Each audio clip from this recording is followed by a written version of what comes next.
छठी कक्षा के प्यारे प्यारे बच्चों, नमस्कार। आज हम आपको एक पत्र करवाएंगे, प्रार्थना पत्र। प्रार्थना पत्र क्या होता है बच्चों? जो आप अपने स्कूल के मुखी या स्कूल के मुख्य अध्यापक जी को लिखते हैं। उसमें कोई ना कोई निवेदन होता है, कोई ना कोई प्रार्थना होती है, तो उसे प्रार्थना पत्र कहते हैं। जैसे बच्चों, आप कभी कभी बीमार पड़ जाते हो, आप स्कूल जाने में असमर्थ होते हो, आपसे स्कूल नहीं जाया जाता, तो आप एक पत्र लिखते हो कि आपको एक दिन की छुट्टी दी जाए या 2 दिन की छुट्टी दी जाए। वह पत्र आप अपने सहपाठी के हाथ मुख्य अध्यापक तक पहुंचाते हो, तो फिर आपकी छुट्टी मंजूर हो जाती है। वैसे भी आपके पाठ्यक्रम में यह पत्र है। तो आज हम जिस पत्र का यहाँ पर जिक्र कर रहे हैं उसका नाम है बीमारी के कारण अवकाश लेने के लिए स्कूल के मुख्याध्यापक या मुख्याध्यापिका जी को प्रार्थना पत्र लिखें। तो इसमें सबसे पहले हम क्या लिखेंगे बच्चों? सेवा में।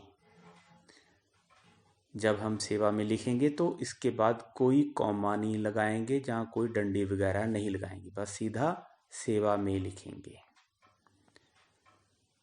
इसके बाद आप लिखेंगे मुख्य अध्यापक जी या मुख्य अध्यापिका जी।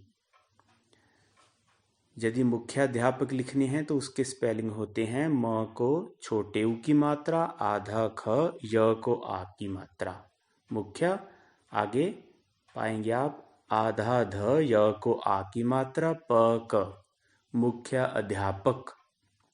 यदि मुख्य अध्यापिका लिखना है आपने तो फिर बस थोड़ा सा फर्क पड़ेगा। जैसे म को छोटे उ की मात्रा, आधा ख, य को आ की मात्रा, आधा द, य को आ की मात्रा।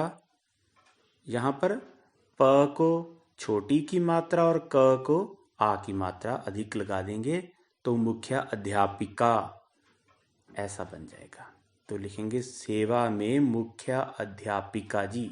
अब इसके स्पेलिंग कभी नहीं भूलने। आप सोच रहे होंगे कि मैंने इस पर इतना समय क्यों लगाया, मुख्य अध्यापक या मुख्य अध्यापिका जी के स्पेलिंग में। तो इसका उत्तर यही है बच्चों, प्राय देखा गया है कि बच्चे अक्सर ही इन स्पेलिंगों को गलत कर देते हैं और उनकी यह आदत बन जाती है।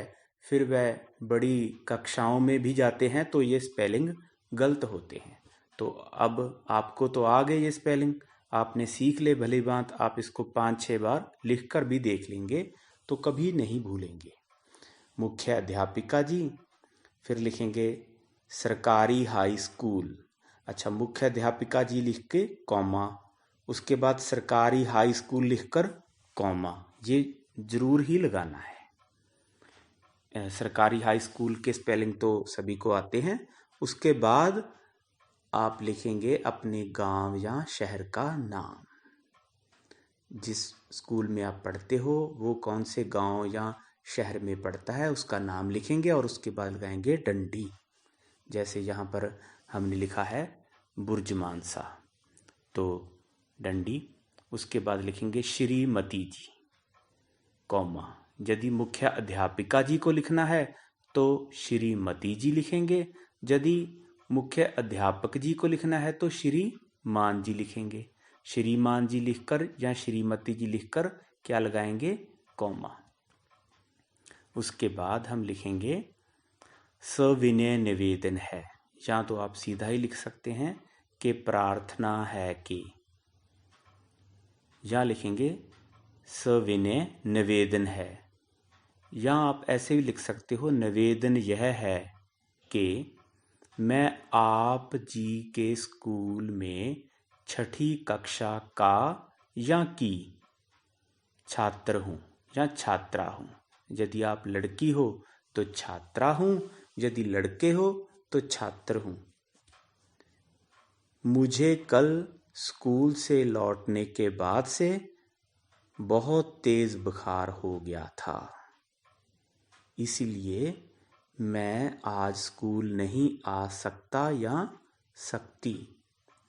कृपया करके मुझे एक दिन की छुट्टी दे दीजिए। धन्यवाद सहित।